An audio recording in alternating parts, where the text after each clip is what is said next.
Some people are very good at leaving, not because they want to go, but because leaving first is the only way they know how to stay safe. You've probably seen this in someone. Maybe a friend who pulls back right when the friendship starts to feel real. A partner who finds a reason to end things just as things were finding their rhythm. Someone who gets close, genuinely close, and then quietly disappears. And the strange thing is, it's never when things are bad. It's when things are good. It's right at the edge of something that could matter. Most people assume this is about fear of commitment or emotional unavailability, or some pattern picked up from a psychology video. But the internal experience of it is much quieter than any of those labels suggest. It doesn't feel like running away. Feels like being smart. Point 1. Leaving feels like control, not avoidance. For people who do this, there is a very specific moment, and they can feel it coming. It's the moment when something shifts from casual to real. When the other person starts to matter. When there's something to lose.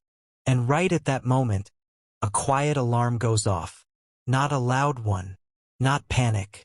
Just a low, persistent signal that says, this is getting dangerous.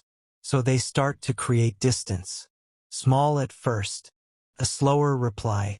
Cancelled plan. A reason to be busy.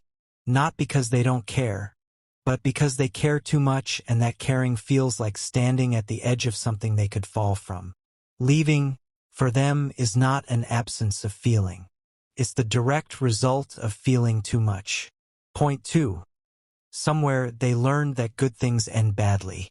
This doesn't have to come from a dramatic event. It rarely does. Sometimes it's just a pattern someone absorbed early. A parent who was warm one day and cold the next. A friendship that ended without warning. A moment of real happiness followed closely by real loss. The lesson wasn't taught, it was felt. Over and over, quietly, until it became the way the world worked. Good things end. And the closer you let someone in, the more it costs you when they go.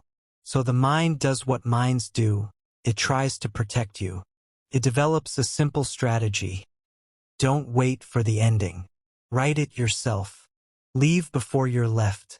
Finish the story before it can hurt you. It's not self-sabotage from the inside. It feels like self-preservation. Point 3.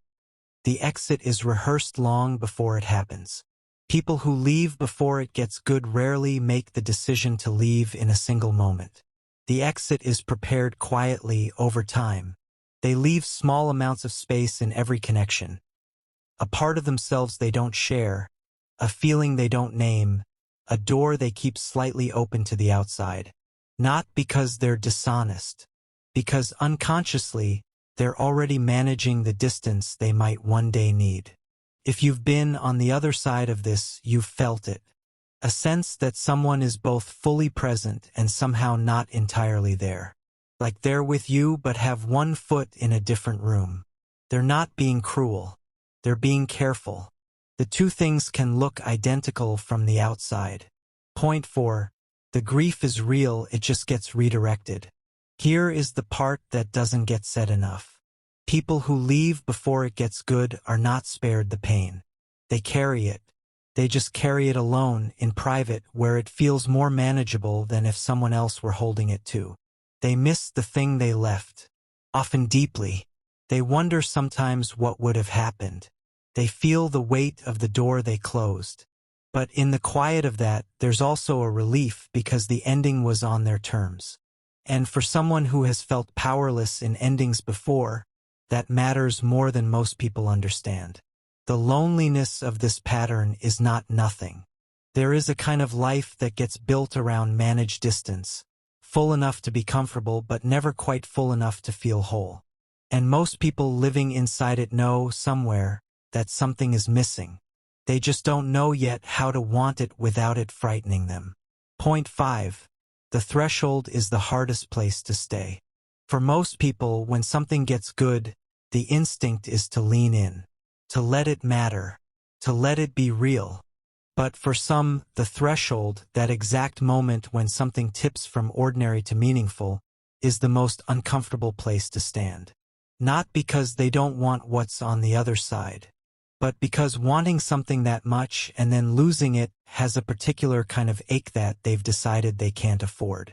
So they stand at the threshold, and then they turn around, and they tell themselves it wasn't the right time or the right person or the right situation. And some part of that is true, but some part of it is just the alarm, going off again, doing its job.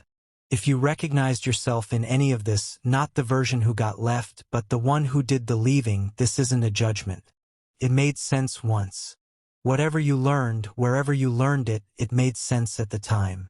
But there's a difference between a habit that protects you and a habit that's still running long after the danger has passed. The threshold is frightening, but it's also just a doorway. And some things, the real ones, the ones worth having, only exist on the other side of it.